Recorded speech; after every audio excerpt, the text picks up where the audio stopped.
What's up, guys? Welcome to episode 26 of the HTC podcast.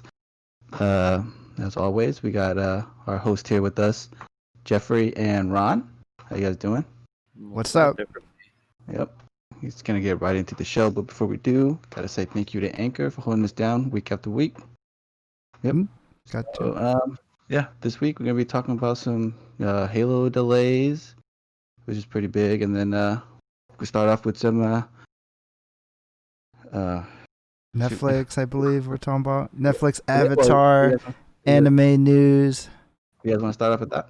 We'll start with why don't we talk about the Epic and Apple store? I thought that'd be a pretty good opener. Yeah. Okay. So, Ron, you want to get a synopsis about it, or? Yeah, so I was at work yesterday. Oh, okay. Or no, it was 2 days ago now. 2 days ago.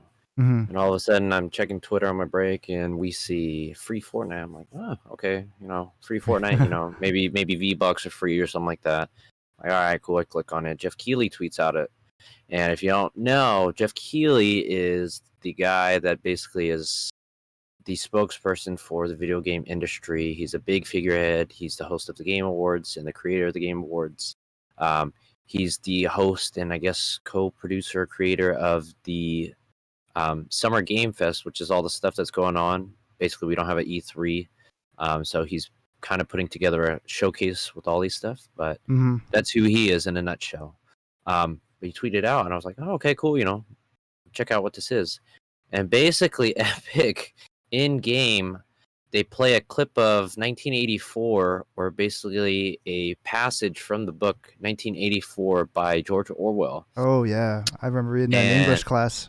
It was pretty in crazy, college, and yeah. you're like, what the heck's going on? And to summarize all of it, basically, Epic says that they don't agree with Apple's practices, that they're basically cutting out They're basically what they're doing. Exactly. They're kind of not extorting, I should say, but they're asking for a lot bigger cut, and 30%. That's 30%, and basically, what is it? 30% of all revenue through the App Store for Fortnite. So for Fortnite currency. So basically, what Epic did was lower the price of V-Bucks, so that way they would kind of loophole around it. Basically loophole around it and get taken off the App Store. Yeah, Apple didn't like that, that's for sure. They didn't like that because they were kind of sticking it to the man in this situation. And they were saying, hey, you guys are asking for way too much. We're not going to do this, so we're going to do something intentional to take ourselves off of the store because we don't believe in your practices. And they did the same thing with Google, and apparently Google has something similar, I guess. I don't know if it's just 30% as well, but basically they're asking for a lot of chunk of change on the Google Play Store for every transaction and microtransaction that's on the App Store. So, yeah, it is pretty significant. They both removed Fortnite from their respective stores within the day. And yeah, Epic came out and made a statement. It was like, they're talking about, like, Apple came out with a statement saying that, hey, we vet everything that comes through. We just want to make sure that everything is legit, blah, blah, blah, all these protections, yada, yada. But then Epic, is like, hey, that's not true. You say that you vet stuff, but then you have all these sort of knockoff games that are taking assets from other things. Like if you look on the App Store, there's a fake Pokemon game out there. People are tweeting out pictures. Yeah. They're like, really, Apple? You really vet all of the apps that come through your process? On Apple's defense, though, I think they do. I mean, I worked there for a couple of years, so I have a little bit of favoritism to them, but I don't fully agree with everything that they kind of do. Like, their App Store is definitely, in my opinion, better in a way and vetted better, but it doesn't mean it's perfect, that's for sure. I believe there's a lot of safer apps on there, virus-free apps on there more so. I think that's more what they're looking for, as long as they kind of check out. There's no, I guess, really invasive malware on there. I'm thinking that's more what they're looking at, not so much like the knockoff games. But yeah, I could see that Epic was pointing them out in certain ways like that. Yeah. But I mean, to me, I think Epic's kind of, I don't know, complaining for no reason, because I thought that was kind of standard. I guess maybe I'm not on the App Store, but doesn't like Steam like charge 30% like on all the publishers like purchases too? That's why they all opened up their own store, right? So they don't have to get that cut. So I don't. It looks like just regular business to me, and I'm not trying to be an Apple fanboy or anything. It just seemed, and Google was doing the same thing. So I don't really see why like Epic was getting so butthurt about it. Yeah, it's basically just the economy's tight, and everybody's pinching their own dollar. And with Epic creating their Epic Game Store, they want to take that 30% and keep it for themselves and then reinvest it in their company and their property. So, I mean, I don't blame them. It's like, if you're making hella money on like eBay or PayPal, and then of course you have to pay those fees because you're using that platform. It's not your own platform. But when you basically create your own platform, you don't have to charge any middleman. You literally just make your revenue, that 30% that you would potentially lose by using somebody else's service, you could save that and reinvest it in your own properties. So that was a big thing. Fortnite be salty, okay? They'd be salty. Yeah, that's what it sounds like to me. Well, go ahead, Vu. I see that. I get that. Let's see. What was I thinking? Like, if hold on, let me get. I'm trying to. This is kind of a complex situation that it is a little weird because there is a lot of hypocrisy going on because there are, like you were saying about the Pokemon game. But to me, I see that game as because it is not a Fortnite game. That game is not, making millions of dollars. They don't care. That's true. They're the big fish. Blind eye to something. Exactly. They're not the big fish. Like, not going to worry about you. But Fortnite, you making millions of dollars. And you could be on our phones, on millions of phones. You can make that revenue and lose 30%, or you can make none of that revenue. That's true. What are you going to choose? It's either you make For me, some money or nothing, Yeah. I'll lose that because I can't get on iPhone by myself. I have to have the support of Apple, and I get where Apple is coming from. I do see the price gouging, but at this time, you can't be on Apple's phone. Then you're gonna lose out a lot of money. That 30%, whatever. Well, everyone's trying to be their own boss. I get like Epic's been kind of came up with Fortnite. Their Epic's game store has become a lot better than it was in the past. Things like that, and I get it. They probably just want 100% of the profits, and I'm sure they're showing a little bit of decline in Fortnite. It's not as popular as it was in the past. So, they're definitely just trying to milk out as much as they can. But, I mean, you got to look at it like this. Even when you're, running a podcast or a YouTube channel or any type of, like, entrepreneur type of thing, you have to spend money to make money. You can't just expect this free traffic, this powerful platform that is like, Apple iPhones or whatever like that millions of users have. And have access to buy the app on their phone and run your game and buy all the microtransactions and not think that you'll pay any type of, maybe they think the cut is unfair, it's too much, but like I said earlier, 30% seems like Steam kind of set that price. I know it's like 30% for Steam, the standard. So it's like the standard. It's kind of like, I mean, Apple's not doing anything really wrong here. I think they're trying to sue them or have a case against Apple and stuff like that, but I don't know. That's a tough one. And that's hard for me to say too because I am no way an Apple fanboy. Like all I have is this iPad, and the only reason I have even an Apple iPad is because my girlfriend bought it for me. Otherwise, I would own any Apple stuff. So it's the ecosystem that's powerful. I'm not trying to fanboy. It's just it's good for what it does. It's a powerful platform.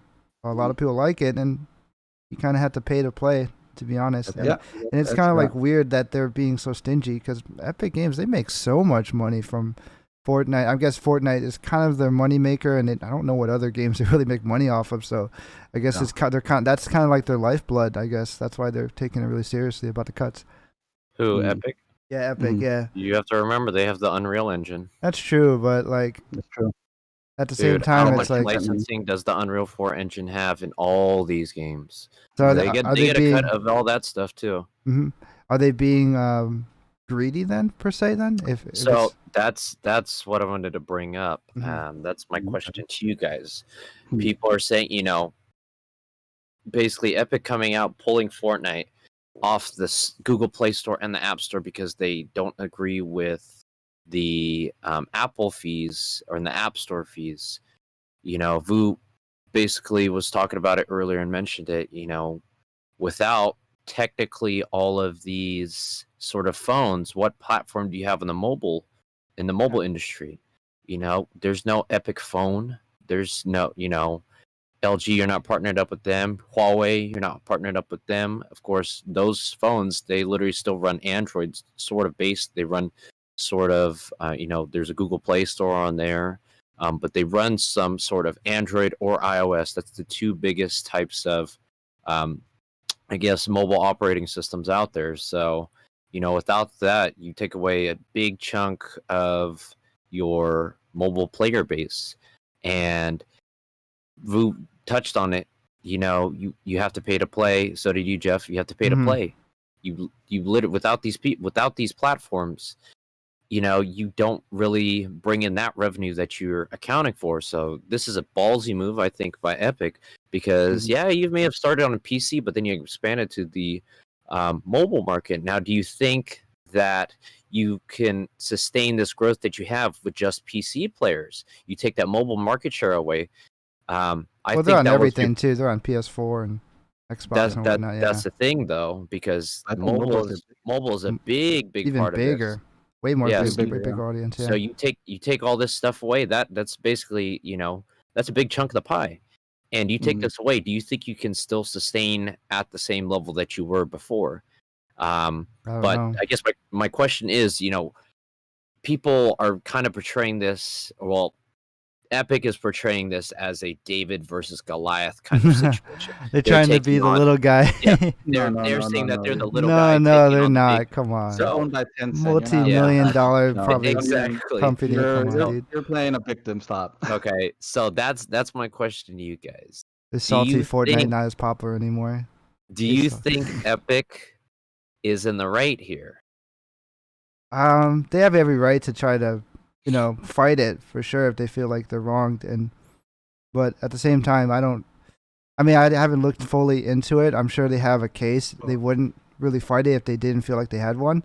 So that's respect on their regard, just respecting their opinion on fighting it. But I don't think from just like the outside looking in, just looking at a little bit, maybe because what the news portrayed it seemed like it didn't seem like they have too much of a case.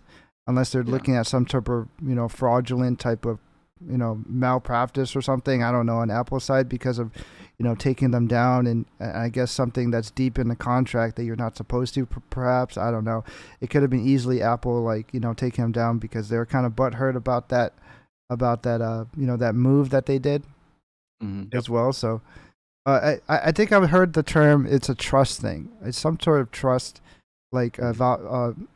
violation that either Apple or whatever just kind of broke. So I think that's what they're kind of going at. Trust laws, that's what the term was. So I'm not really taking side on either one, but looking outside, looking in, it looks like just Epic has that mentality like a lot of people have right now. It's just they want to start their own platform. You look at Dr. Disrespect when he got banned off of Twitch. He talked about starting his own website, his own streaming service. I'm like, that's how big of an audience he has. He has millions of followers. He could pretty much start up like a small sort of streaming service. So I get it. Yeah, everyone's just trying to be a boss. Yep. Yeah. To me, I think Epic is being foolish. Like, you're gonna lose out on this money. Just make it. Stop being like cocky about it. Just you have to work with other companies and other businesses in this world to get ahead and keep growing. Like, you want to cut off this major $1 million company, then go ahead. You're gonna lose a lot of revenue, and like you said, Fortnite's already kind of dwindling a little bit. You want to make it worse? Like, come on. They made so much money off Fortnite. I guess they're getting a little arrogant and a little cocky. Yeah. I totally see that. Yeah. It changes the company. It changes. Yes, it does. Money and power changes. Yeah. Oh, yeah. No, good inputs. But yeah, no, I agree with you guys. Like that David and Goliath, David versus Goliath kind of situation. I'm like, I don't think it's like that. They're kind of both like Goliath. Yeah, exactly. It's like it's kind of like a Goliath versus Goliath because, like Pooh said, literally, Epic is partially owned by Tencent, and Tencent's a big Chinese company, and we just talked about it last week. Stealing all of our information on Epic Games. Where they're basically, the U.S. is trying to put a blockade on Tencent just because of all of the, they're trying to cut off like the Chinese kind of investment into U.S. companies, and so they're trying to force their hand. So it's not a good situation to be in at this moment. And with Epic trying to pull out from some of the biggest American retailers, basically American tech companies. That's a big thing to do in this sort of environment, and I understand that they want $1 billion to. company, man. I mean, they are bigger, for sure. They want to take more cut right now, and put more away from them. But sometimes, dude, I don't think this is the right move right now. This might be like in football, you throw the challenge flag, and literally you bet wrong. Epic is building their forts right now. They're building that battle. Let's put this as a showdown to we'll have some Apple employees versus some Epic employees, and just come on. But yeah, no, it's crazy, dude. Like, especially in this time, I think it is very ballsy. I mean, I commend Epic. Of course, you want to cut out the middleman. You want to get big enough so that way you can kind of build your own thing and be self-sustained. But I don't know, Epic. This ain't the time right now. Apple kind of wrote the book for that. They're very monopoly based. I would suck it up right now. Yeah, for sure. I would suck it up right now. You take 30% cut, the 30% cut, and when the economy rebounds, then thinking about, because you are going into a very slippery slope, and it might be foolish. You might have to turn around and apologize to Apple, saying that, we're sorry. Yeah. And, do you know how many fans are going to be upset on the iPhone that they're not going to get to play? They're going to be so mad. They're going to tell all their other friends, like, man, F this game, man. Come on. Yep. Bad move. Upsetting your customers. Negative press right here for Epic. And they were even talking about, if they do this, mobile players might not get into the next season of Fortnite. They might miss all those rewards, things like that. And you know how everybody is with skins and stuff like that. People are going to be upset. You got little kids telling them, oh my gosh, Fortnite, it's gone. I can't play it anymore. Boom. Play on consoles or something. Yep. Exactly. Maybe time to play Fall Guys or something else. Oh, I know. Fall Guys killing me. Yeah.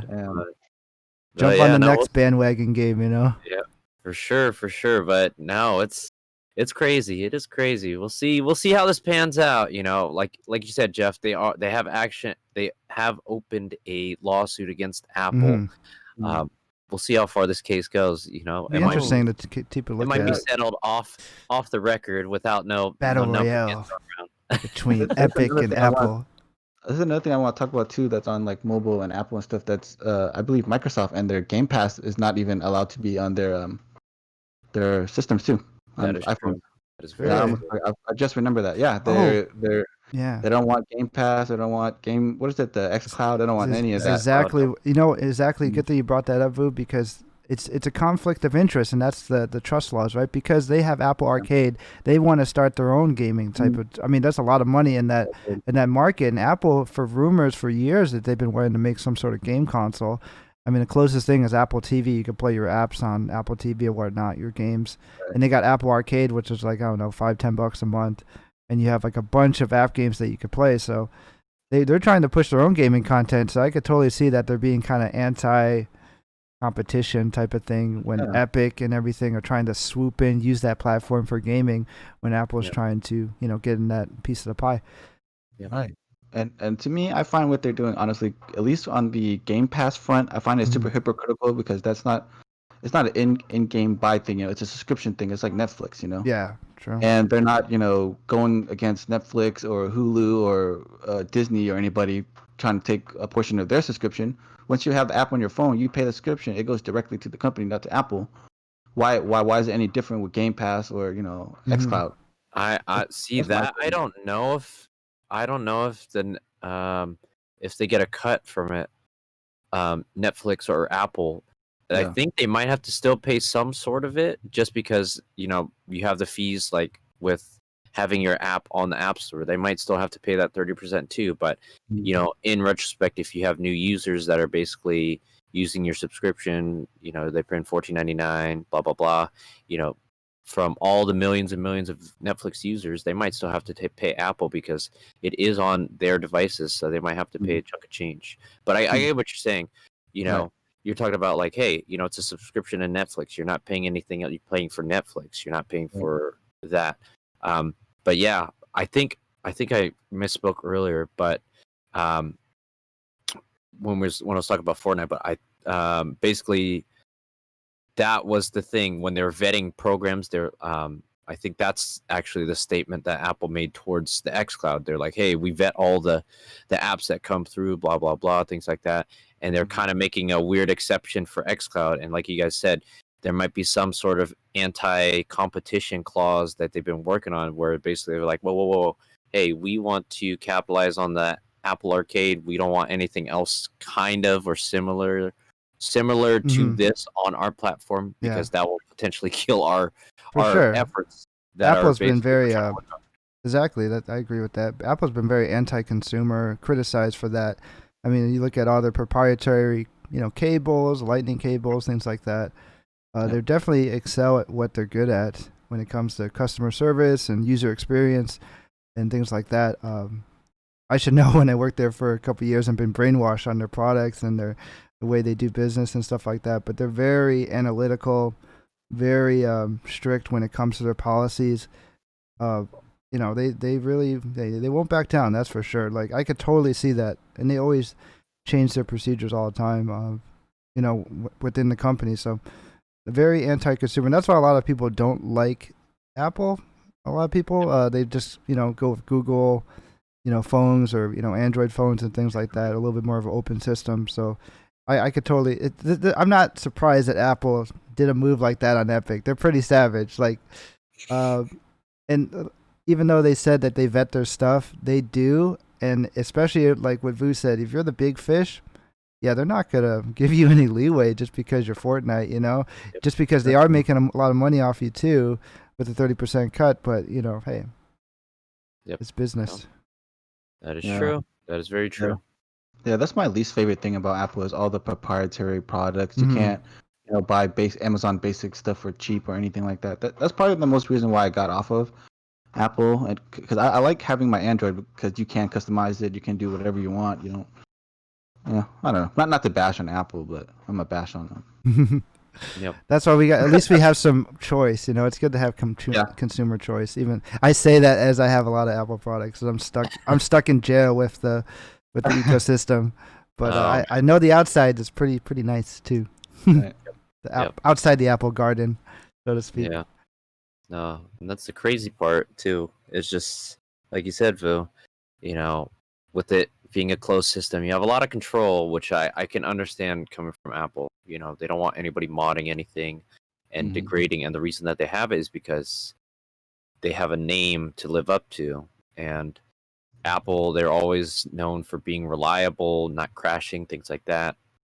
You have some things that are technically, if people jailbreak stuff and they open it up, they're like, hey, if you didn't do that, we could, we wouldn't have any problems. We'd never told you to open it up. So, but you have all those kind of tech savvy people or not tech unsavvy people that try to do stuff and end up either breaking their product, things like that. Yep. They're known for quality control, and that's what they uphold their name to. That's why you're paying the extra big price tag for it. They do good for that, and you're paying for the name a little bit as well. But they have a great user and customer experience. That's like bar none, pretty much. Yeah. So I applaud them for that. But other than that, I think that's as much we could talk about with Apple and Epic, right? Didn't we have more to talk about here? Halo Infinite delay, right? And I really actually that's just news to me, so I want to listen to you guys on. Let me know what happened with that situation there. Yeah, go ahead, Vu. Oh man, Halo Infinite, dude. This delay got me.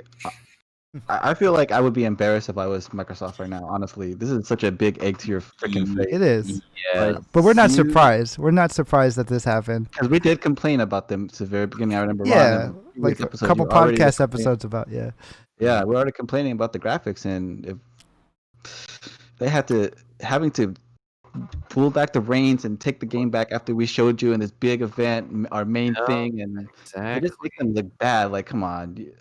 I'm sorry, but I'm like, they had so much momentum. Now you don't even have any leading games. They had momentum going. Now they have any exclusives. Like, at least PlayStation has Spider-Man. Now you guys have nothing. Like, what are they gonna do? Who's gonna want to buy an Xbox now? Tell them, Vu. Tell them. That's why they're looking to undercut, man. They're just looking to undercut. It made me upset. Honestly, I was excited for Halo, and then like Yeah. Anyway, no, you guys go ahead. Say what you were saying. Microsoft is trying to block you. You're lagging. Microsoft's trying to cover you up, man. Oh man, it's 1984, the book right now, man. Big Brother's watching. They watching, man. You're on your mic. Oh, no, you're disconnected. Hey, Big Brother's watching. The NSA is watching, man. They heard you. You're probably on your Microsoft computer right now. They're like, hey, don't say that stuff. They're like, no, shut this guy down. Dude. No, this is why I cover my webcam when I don't use it. Oh, yeah.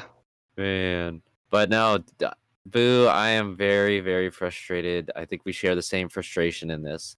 Mm-hmm.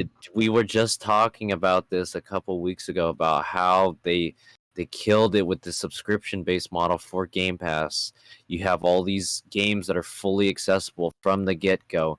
You have a console that you can choose to buy, choose not to buy, and you had a lot of consumer-friendly sort of options that you were offering to the people. Then comes the big thing. You're going into a new system launch. You have a staple product that people are excited for. You just are showing the reveal off to the world for the first time for one of the most anticipated Xbox franchises of all time.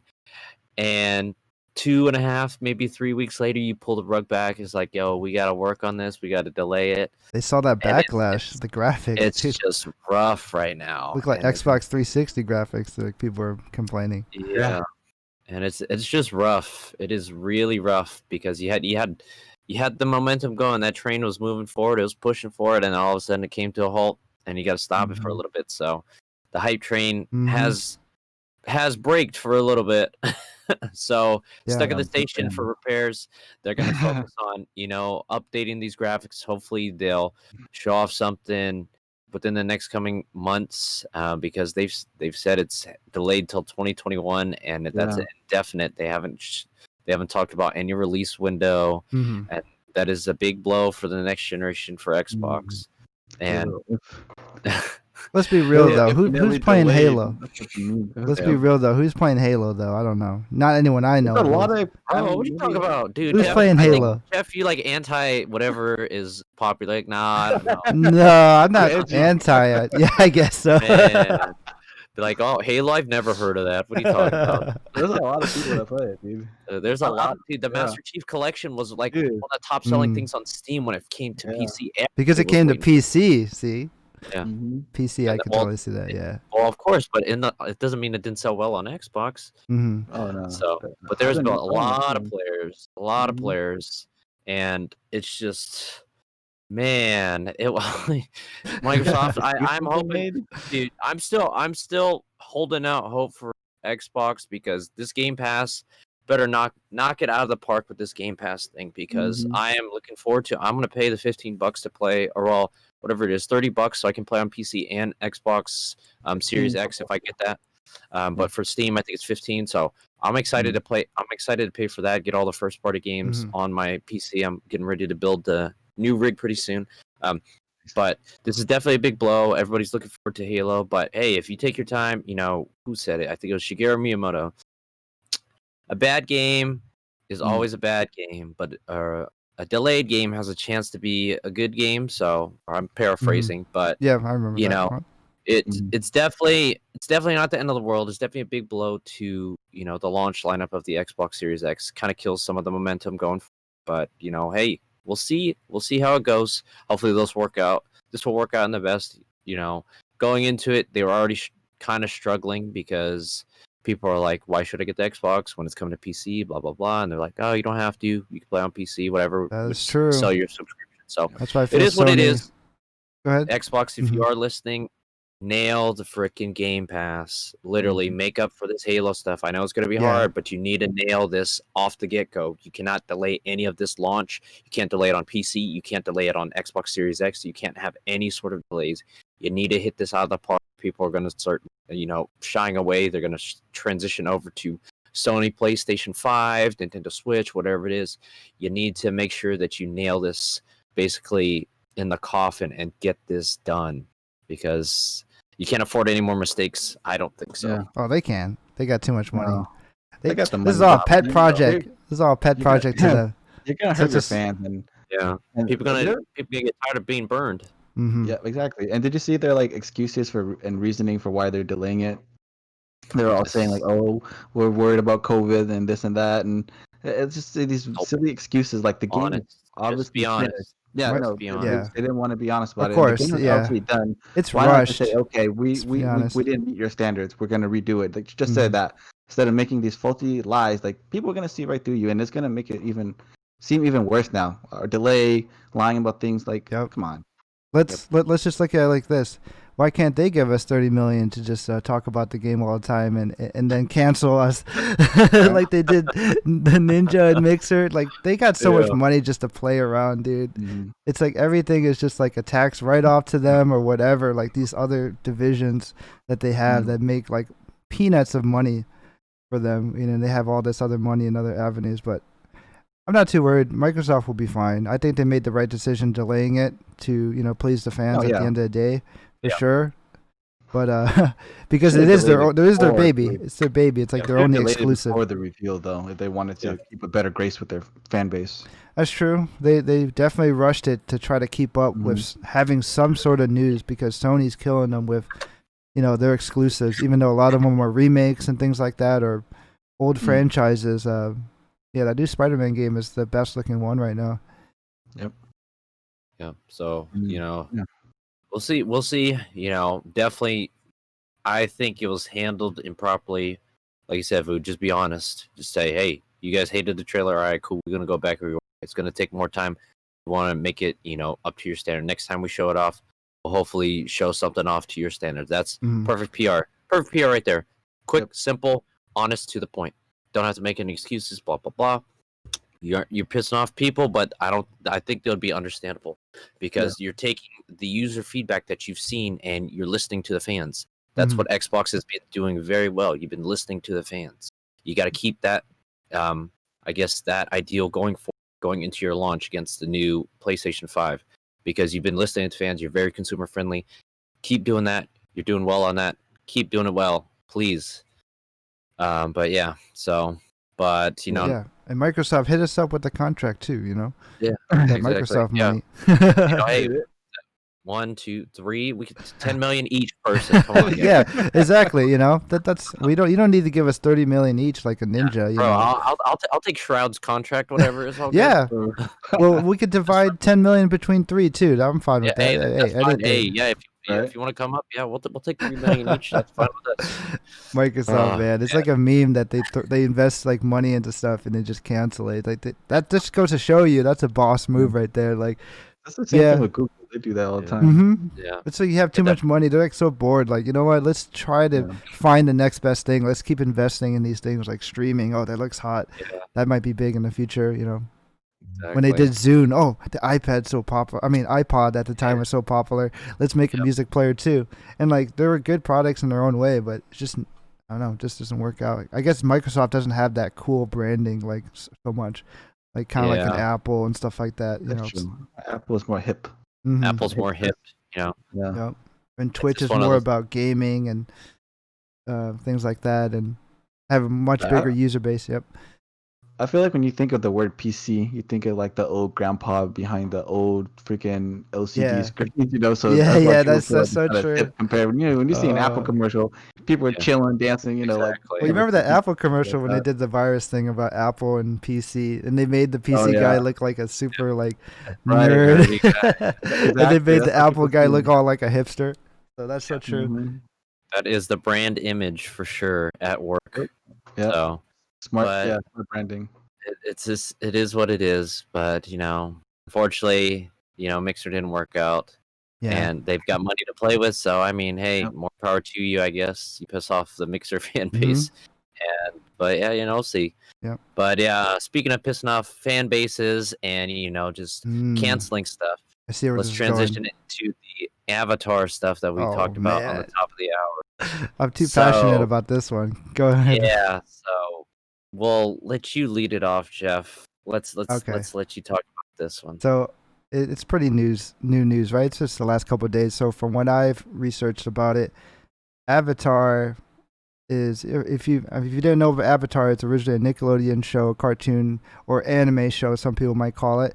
Very anime inspired. It's a show about Chinese cultures, Asian cultures, things like that. It's really good, like Asian representation type of show as well, especially when there's a lack of it. So what I've heard that happened with Netflix. So when we heard about this Netflix live action, we're like, oh, sweet, cool. It's going to have like an all Asian cast and things like that, and that's what the original writers of the show working with Netflix wanted to do. They said, hey, we're going to try to right our wrongs because that 2010 movie had too many white people, and we knew we've been criticized for it, and even they've been criticized for having white voice actors for like the Asian characters of the Last Airbender. And so I think that's going a little too far. I mean, for voice acting, but I could see the point where they want to have a full Asian cast because live action's different. I mean, you obviously want the look, right. the mise en scène, so to speak, is what they say on film, the whole, aesthetic, visual aesthetic. So that definitely makes sense to get Asian actors, especially the last couple of years. We've seen Parasite win, movie of the year. Asian representation, Crazy Rich Asians, Fresh Off the Boat, Kim's Convenience on Netflix. It's been a lot of Asian representation finally within the last couple of years until COVID hit and it kind of, knocked a few steps back. But other than that, like when Netflix said that they do want to add more Caucasian characters in it, and that was part of the conflict between the developers, the writers of the original, and also I guess they also wanted to make it more adult theme is what I read. They wanted to add more like sex scenes, kind of like a Game of Thrones, I guess, like that, make it more mature. Yeah. And the original writers were like, no, we want to keep it more towards kids, and like, yeah. So there's a lot of creative conflicts, and that's why they were working on the project the last 2 years, and then they said, I'm out. You guys want to turn it to this Game of Thrones, all white people, even though you're all doing like an Asian it's just Asian stories, Asian culture. So it's kind of like, are you gonna pull a Doctor Strange? And one of the main characters of Doctor Strange was an Asian male, but they made him into a Caucasian female, if you remember that controversy. So it's kind of like whitewashing in a product that's predominantly, an Asian franchise. I mean, it's kind of the same thing they did with Death Note. They made it into their interpretation. This looks like a Death Note situation where Light Yagami, even though he's a Japanese resident in Japan, he was the main character, but they made him into a Caucasian male and like wherever the hell he's from. Like they made it. It's okay to put some liberties into it, within reason. But all we ask for is something that captures the magic of the original in the animation form in live action, something cool, something more mainstream again, to show all your friends like, oh, if you've never seen Avatar's a great show, things like that. So I could see why a lot of people are mad about it. You don't kind of mess with the masterpiece too much. If you're gonna do a remake, at least do it like a Final Fantasy VII remake. You make it such a core remake, but you also change it up a little bit, which is fine. But don't go like too far left with it, I guess. Bastardizing it, kind of. Yeah. Yep. Yeah. So yeah, that's the synopsis for it a bit, unless you guys had more info about it. I don't really know too much about the situation. I didn't even know there was supposed to be another remake of Avatar. Honestly. Yeah, it's like a live action again. It's coming on in theaters, or is that Netflix? Just Netflix. Netflix show. Be episodic. Mm-hmm. Yep. They have both of the cartoons, Legend of Korra and on Netflix now, so they're building it up. Yes. So speaking of Legend of Korra, watch it if you haven't. It's on Netflix if you have a Netflix subscription. Very good. I like it. Very enjoyable. We'll talk about that one later. But yeah, talking on basically piggybacking off what you said, Jeff. Yeah, we saw how Death Note did when Netflix took over, and it was terrible. It was terrible, and people hated it. And it was just too different from the original source material. I can understand where you take some, liberties, aka, you have to sort of cut stuff or tone down things because it doesn't fit in the budget. But when you go ahead and you change basically Aang's origin story, or you change the origin story of some of the main characters, it's just one of the things where you deviate way too much, and it's not gonna work out. That ain't it, Chief. That ain't it. You have to. This is the part that I'm frustrated with. You have the creators of the show, the two people that kind of major part of brainstorming this great masterpiece that we've seen and we've been blessed with for the past 15 years. And you have their brains to pick from right there. And literally you say, no, I don't agree with that. No, I don't agree with that. And then you end up chasing them off of the project and you still want to pursue it. That ain't it. People are not going to want to watch it. Everybody saw what you did to Death Note on Exactly. Netflix. Oh And my now God. hacked it. And just cut this up. I'm worried. This is, I'm worried that they're going to keep pushing it through. I'm probably not going to watch it now just because the creators are not there. But this also worries me about another thing that they might do is, no, for sure that they're doing, but they're on hiatus right now, is Cowboy Bebop, like the live action for that. This makes me worry about Cowboy Bebop. Good thing you brought that up. I am super worried about this because if they're chasing off the people from Avatar, Bebop is another beloved anime series, it's another beloved animation that people enjoy, and there's millions of fans out there. If you do the same thing to Bebop, the live action, I am not going to watch this. Even though John Cho's in there, even though freaking, wow, geez. I'll still probably watch it. I'm too much of a fan. Both of them, probably. Just give it a chance. I won't watch Dragon Ball Evolution, though. You can't get me to watch that one. Dude, that's a great movie, bro. What do you mean? Right next to Death Note, top 10. Right now, Death Note live action. I heard the Japanese live action's sick though, so that's how you do live action well. Yeah. Yep. Oh yeah, actually seen it. The original live action. Yeah, it is actually pretty good. Very close to the anime. Nice. Yeah. See, that's how you do it. Yeah, man, I'm worried. I mean, good thing you mentioned, Ron. They were having issues with budget as well. They wanted to. And Netflix could afford it, but they didn't want to give them more budget than they felt was necessary. So that was one thing, but that's very common. Most creators always want a bigger budget. So I could see that being what issue. Yep, I totally feel it. And with the animation and stuff, like, oh, I want Zuko's flames to be 10 feet high or something. I'm like, hey, and then you have the budget analyst saying, no, we can only make it, 3 or 4 feet high. Sorry. And so, they keep you within real constraints.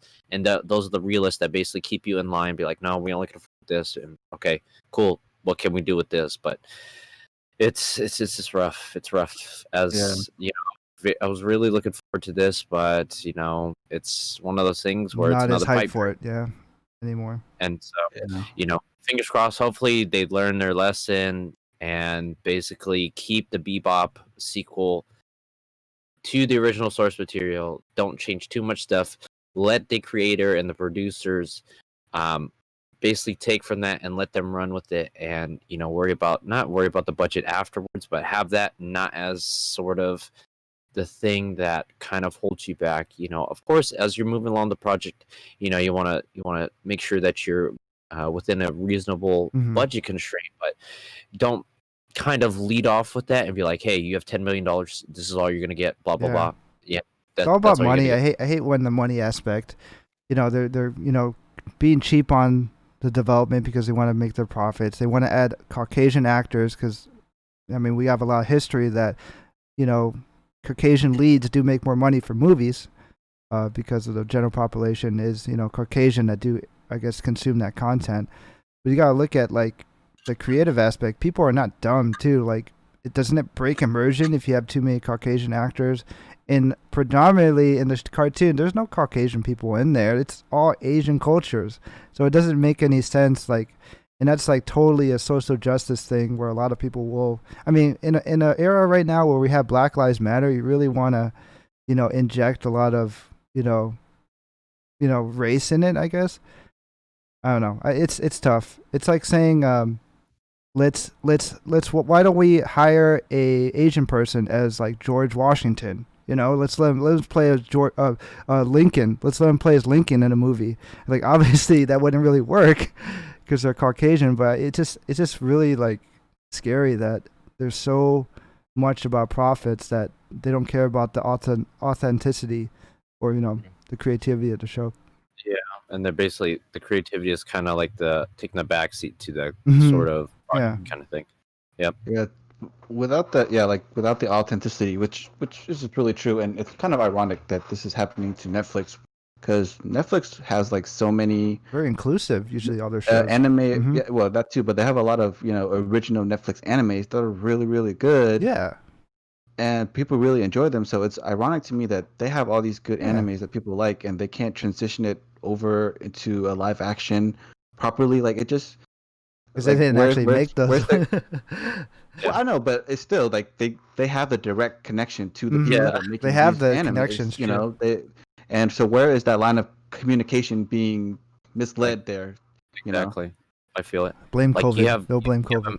They'll use that. You have a masterpiece like Violet Evergarden. Violet Evergarden is a very, very, very I need good to watch Netflix that original animation. And you have stuff like that Netflix is producing or funding, I guess. And it's a very solid anime. It's definitely one of the top 100 animes that I've watched. And you can't, like Boo say, you can't transition that over into the live action. You're doing great with this, but what's going on with the live action crew? Are there different producers or not different producers? Is there different teams, budget teams, stuff like that are communicating differently? What's the big thing? So we may never know. That's one of the things that are up in the air. But this is an unfortunate blow to the Avatar live action series. So all we can hope is either they ask him back or it gets I guess canceled. We don't have to deal with it, but it is what it is. Worked on it for 2 years, dude. They're far into development of this show. Yeah. Like this sounds like a Star Wars Last Skywalker, whatever, Fallen Skywalker movie situation where I heard that like George Lucas was heavily involved in the last movie, but then they kind of kicked him out in the last second, and then they had to change like 60% of the movie. This sounds like a situation that's going to happen. And then watch, a lot of this movie's not going to feel very coherent. It's going to feel like all over this place. Is it a movie or is it a series? I forgot. Is it a TV show series or it's a movie? Which one? For Avatar, the live action. I think it's I thought it was going to be a show. Yeah, I think it's a show. Or like a 12-part show or something like that. Probably similar to what they did with like. Did you guys hear they're making a TV show for Fallout? Oh, okay. Well? I think they're also making a Final Fantasy 14 show too. Really? Final Fantasy 14 show? I've heard like there's a TV show in the works. I'm not sure if it might be streamed on Netflix because they did the original. They did put. There's already a TV show of Final Fantasy 14 on Netflix. It's probably still up there. It's called Daddy of Light or whatever. But that was like a spin-off, like slice of life. It kind of felt like an anime, kind of like a Terrace House type of thing. But yeah, they already had a TV show, but they're trying to make a actual show of the storyline in the game, like more, Bro, good luck with that, man. Yeah, that's in development actually. Yep. Explain that live action too. It's gonna be live action too. Yep. No, Last of Us. They're gonna make a new one, live action. Oh wow, from Netflix as well. I don't know. I think it's on HBO or something like that. Oh, okay. Yeah, I don't know if even the Final Fantasy one's from Netflix. It could be like Sony production or something. But we'll see. There's a lot of video games turning into movies, man. I mean, that line is blending so much because if you had the skills, you were going to school for this new media type stuff, and you just wanted to use it for movies. Well, you could probably work with games, to be honest, because a lot of it kind of transitions really well. So, perfect example is they're trying to get some of that money from us. But stop ruining these franchises, man. Man, I already know what the next movie is going to be ruined. That's Monster Hunter. Yeah. Oh, man, that's coming out like next month. Does it look bad? Is there any trailer? Oh, man. Dude, Tony Jaa, Mila Jovovich. I love both of them, but like... I do, but... It's going to be Resident Evil live action quality. I liked Resident Evil 1 and 2, the movies, but the ones after that were pretty bad. We're gonna see Ennies and Ogres or whatever they're called. Like, oh yeah, who knows? I am just. Let's hope no more stunt women for Mila. I think her name is get hurt like the Resident Evil incident, but I don't know. We'll see. More people, more actors like Jackie Chan to do their own damn stunts. Yeah. It's the one only Asian actors in Hollywood. He's probably doing Rush Hour 4 or whatever right now. Oh yeah, that's right. Mm-hmm. Forgot about that movie. But yeah, so I guess we'll transition to our next segment, and we'll talk about still anime, but as far as this week goes, anime things. Have you guys been watching any new anime? I've been watching on the Tower back- of God on God? Crunchyroll. Oh, good. So I've been a few episodes into that, but other than that, not so much. One Piece Sure. I got started up a little bit. But yeah. What episode are you on? Dang, 1000? dude, I'm like on 550 something. Holy Jesus. And I stopped for like a year and I kind of came back. Okay. Yeah, it's there's like over 1,000 episodes of One Piece. It's crazy. I know. That's why I didn't even start, bro. I'm good. That's why I have to Okay. watch it in dub. I can't be reading subs for like 500 episodes straight. Like I like switch off. Like, you know what? Actually, the English dub is not too bad. Yeah, it's not bad. It Mhm. isn't. For sure. How about any older stuff, like anything from the early 80s or 90s? You guys been I mean, wanting to do any of that? I haven't been watching much, but old school anime. I wanted to rewatch Golden Boy. I haven't watched that in a while. I oh, that's a good watched it one. with my girlfriend a while back. I really enjoyed Very it. I'm thinking Yeah, of very good. Love Hina now since I have this on my desk. When I looked at the collection before stream, Love Hina is a good like Let's start with that. harem. Let's go waifu collection, guys. Oh, Here, okay. guys.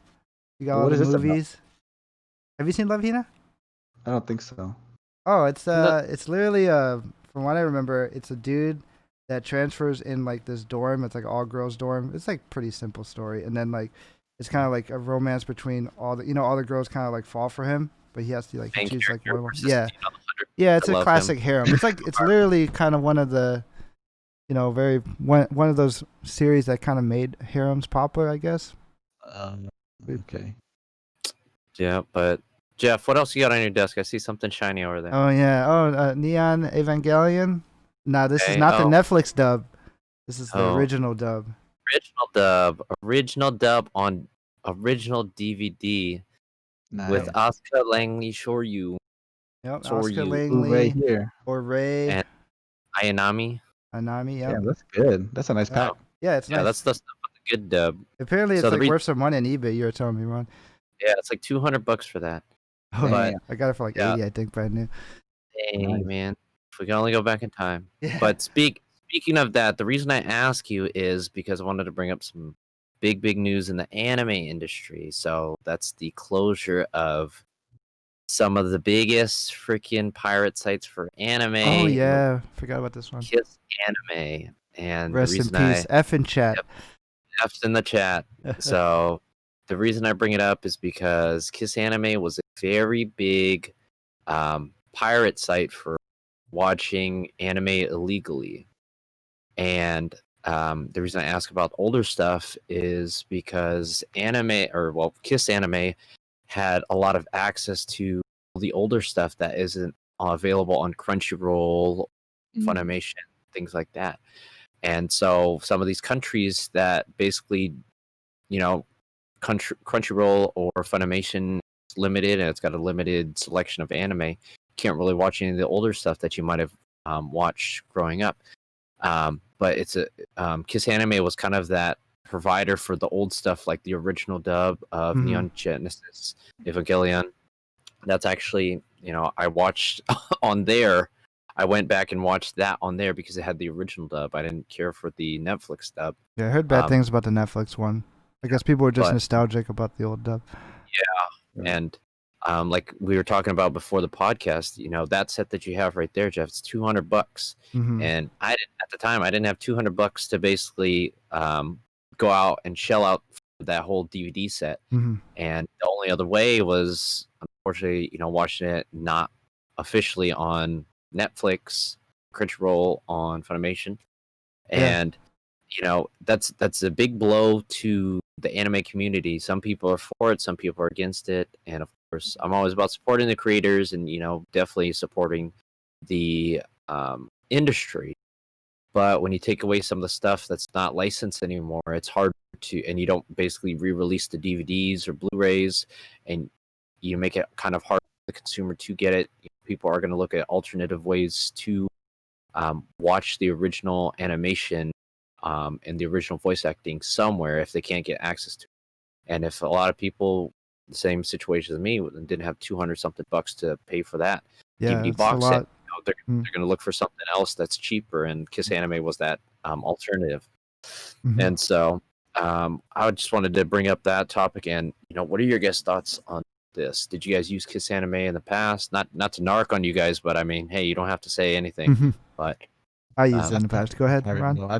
I'm not even gonna lie. I've been a pirate forever. Pirate since I was in high school, torrenting. I don't care, bro. It was bad. Especially when we were younger. My whole life. Yeah, when I was younger, I got no money. Shoot. And I understand a lot of kids probably use those sites, and I get it. You don't have money. You can't pay Netflix or Hulu. Your parents don't want you watching that stuff. So I get it, and it sucks. But at the same time, I get, that's money that should be going to the people that are making the show. And this whole thing reminds me a lot of Nintendo and how they were very heavy against ROM sites. They hit really hard against ROM sites, and this reminds me a lot of that situation. And ROM sites were a good site to have for these old games that are, it's kind of like a museum for old games. And it does suck that Nintendo took it away, and they're not going to re-release those games on the Switch. Highly doubt it. And this is the same situation, and it does suck to see stuff just die, and you're not going to be. I'm sure other people are going to find ways of getting it, but now it's so much harder, and I don't know. It's hard. That's a hard thing to pick your side on. Do you want to side with the people, or do you want to side with the company? That's hard. So who shut down all the anime companies? I guess anime is a lot more popular nowadays than before. Definitely. Because as you mentioned, like if someone wanted to pick up Neon Genesis, Evangelion pack, it's $200 now. I guess I was kind of I was an OG fan back in the day because I got the pack brand new, and now it's like when anime is more popular now, it's also on Netflix, and people would say, "Oh, this dub's trash. Watch the old one." Like, but where are they gonna watch the old one? There's a lot of people out there who just want to watch it off the DVDs, but they're not on sale really anymore. Like there's just secondhand market, and they're expensive. So I could see that. But going back on track with the Kiss Anime, is I did use it like when I didn't have like when there wasn't a show. Let's say I do sub to Funimation and Crunchyroll here and there, and I like that the aspect it's a way to support the industry still in a small way, and watch it officially, and don't feel so guilty about it. But at the same time, like Ron was saying, where there are a lot of shows on there that are not on there that you want to watch, like the old versions. The reason why I bought Ava was because the old dub is on there. So even though you can watch it on Netflix, so that makes a big difference for the user experience. At the same time, though, like I think it sucks that we lost that option. Especially, I think creators at the end of the day, even though they need to make money, I think they rather their art be still seen more often than not. Like the true like couture, auteur, whatever the term is, they just love their media being, people actually taking the time and watching the show, especially now in this world where we have an abundance of choice, the paradox of choice.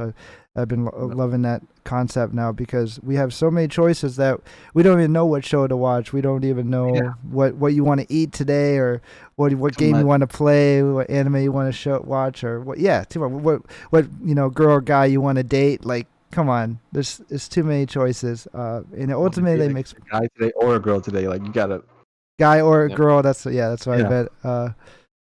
Whatever your sexual orientation or preference is, either way. So yeah, I think it sucks. It's a blow for sure. But just because one dies, there's always another site that rises. I'm sure there's already another one already out there. Oh man.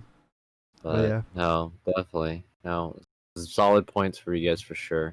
But yeah, like Vu said, you brought it up. That was a very good point. It was sort of a museum stuff, because a lot of these old animes, that's the problem. But the industry is more profit driven sort of industry. If it doesn't make enough money, they're not going to even look at it. You can look at Nintendo right now. I've been asking for F-Zero for the last, I don't know, freaking 10, 11 Earthbound years. And F-Zero. Rest in peace. It's literally, it's rough. I don't know if it's just because the franchise is not profitable in Nintendo's eyes. I don't know to say that. I don't want to speculate or anything. But for me, I went out and actually was on the secondary market. I was looking up basically old game cartridges. I just picked up F-Zero GP Legend, F-Zero Maximum Velocity. I had F-Zero X on 64 since I was a kid. I bought F-Zero, the original one, on SNES, sorry. Or no. NES. Or no. Yes, SNES. Sorry. On SNES, and then I have F-Zero GX for GameCube, so I have all of the games, but I had to go out there and actually look for the original cartridges. It's one of those things where that's not always available to everybody and for every anime. Ava's a prime example. It's $200. They've never released it on the Blu-ray. They've That's never crazy. remastered it, anything like that. For how popular it is too. Mm-hmm. And it's a very popular anime. For how popular it is, the only sort of way to get it is buying the $200 DVD set or watching the Netflix dub. Which a lot of people, they're just like, a lot of people that watched it in the past, they're like, no, I don't want. I want to watch it, the original audio and the original voice actors. That's what I grew up with. That's what I enjoyed. So that's how I want to enjoy it again. And so, limiting that kind of option, it is very hard, frustrating, because if you don't have that sort of media available in an affordable way, people are going to look at alternative ways to go sort of, explore the museum, without paying, a huge fee. And some of this stuff, it's not profitable, and it was maybe a one-off series that, was one of your favorites, potentially, that not too many people have heard of. The Kiss Anime Library was very extensive on all these sorts of animes on there that, you may not have heard of. Maybe one or two people growing up that you knew also knew about it. And it was just one of the ways that is just so hard to basically justify creating a DVD or a Blu-ray for these one-off kind of types of series. Not everybody is going to get that kind of special treatment to where, you get the Dragon Ball, you get, 3 or 4 types of Blu-rays that come out. Oh, this is 20 or the 30th anniversary of it. You get a 30th special anniversary edition. Not all animes are equal and created the same. And so some of these one-off sort of series, they might never see the light of day again just because the license hasn't been renewed by Crunchyroll or Funimation. Yeah. The companies that produce these no longer exist. Things like that. There's just a plethora of things. It seems to be a Japanese market thing. Like they always seem to release, like for example, like figurines or whatever. They always do like a limited print of stuff, and they're like, you know what, we're gonna blast it out there, and that's it. It's not gonna come back. Maybe because of licensing issues, we're not gonna reprint it. But it seems like Japanese companies like to do that. They just like to make a big shipment, probably at first, or limited quality. So they always like sell people on that FOMO. So hey, if you don't get it now, we're not going to reprint it. So I totally see that mentality that they're probably using. And they're also, most of that company is not even together anymore. Aren't they still working on Evangelion? Going back to Evangelion, they're still working on the final movie rebuild. And it was supposed to come out years ago. So there's production issues with it. It was supposed to be a 4-part movie series. They've done 3 at this point, right? It's 4.0 now on the movie. I didn't see 3.0, but I saw 1 and 2.0. But I'm just waiting until they like bring out 4.0 and just kind of binge it. So that's probably thing, what they're focusing on instead. Mm-hmm. Yeah, you touched upon it. The Japanese culture very conservative. They want to be certain that they'll sell 100% of the product instead of having the American mindset where I'm going to overproduce and basically if I have stock sitting in the that's very true. Warehouse, basically, different mindsets, different cultural differences, I guess, business wise. But yeah, it makes sense. You basically produce what is going to sell, or basically, what is already sold, and that's it. There's no sort of waste as opposed to American culture where you overproduce and basically have a bunch of waste. Overcompensating for like even in the cars of extra horsepower. Japanese cars are kind of like very conservative, like you said, like less is more type of approach, more simplistic. And that's so true, because there is a lot of Japanese cultures or companies that are like that. I mean, just look at Nintendo. That's pretty much the whole MO of their business. Is just keep everything limited, and prices be skyrocketed on everything that they have. Even old games that came out years and years ago are still worth $60+, like retail or more, just because they were so limited. I think I finally just picked up Ring Fit. Luckily enough, we were able to get it on from you, GameStop. Jeff. You showed me that The GameStop link, thing. yeah. But but if you look everywhere else online, it's like double the price, and that's just a fitness game. Like Nintendo can do it to any of their games, and that's how they stay so competitive. Nintendo's a perfect example. Mm-hmm. Man, with their amiibos back then, things like that, and their console release, and a lot of times they're criticized for potentially withholding product on purpose. We don't know. So it's crazy. And it's one of the things I guess we'll never know because we just talked about it. Japanese companies tend to be more conservative. They'd rather sell out of 100% of their product rather than selling 50% of the product and have the other 50% just sitting somewhere else. So they produce only so much of the product that they know they can sell and they know that they can move. So I'm like, it's totally understandable, but it's very smart. That's why Nintendo's been in business for over 100+ years. So it is what it is. Over the last 100 years, they've known what works, what doesn't. So it's commendable. But no, definitely it does suck. So it is what it is with the stuff. So going forward, hopefully we will see.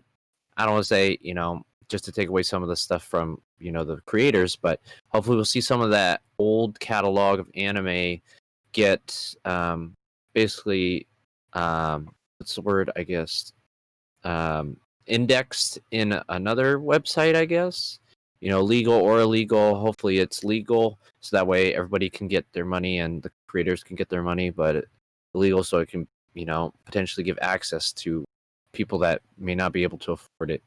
But yeah, so that's all I got for Chris Anime. Unfortunately, I think we're close to time. So we're a little over time, but we'll wrap it up then. I think that was a good discussion. Hopefully, in future projects, I know maybe it's COVID, but like, it seems like the whole theme of this podcast was a lot of creative, let's say, conflict and business aspects of a lot of the things that conflict, which is through the end of time, I guess, through the inception. But I thought that was pretty interesting. Something that we don't usually, I don't think, talk about too much about it, especially with the anime. So yeah, I think we'll wrap it up here. You guys, why don't you guys shout out your socials? Well, right. So you guys, same easy social, Rolla_F, Twitch, Instagram. Add me if you want to. Yeah, do it. Just do it. Just Ron? do it.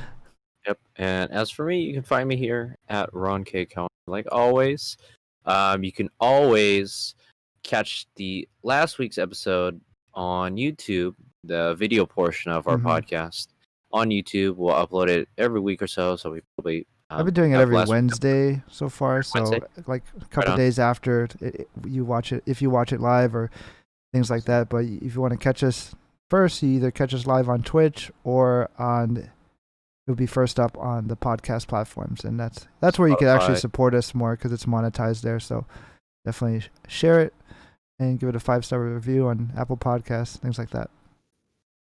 And then you guys can also, if you feel you like your content, you can subscribe to us for as little as $1. Our link is in our description on Instagram.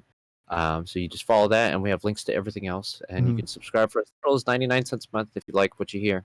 Yep. It helps out us on the podcast, gets better equipment, and fix Jeff's internet, fix Vu's internet. Sustain future episodes. That's all.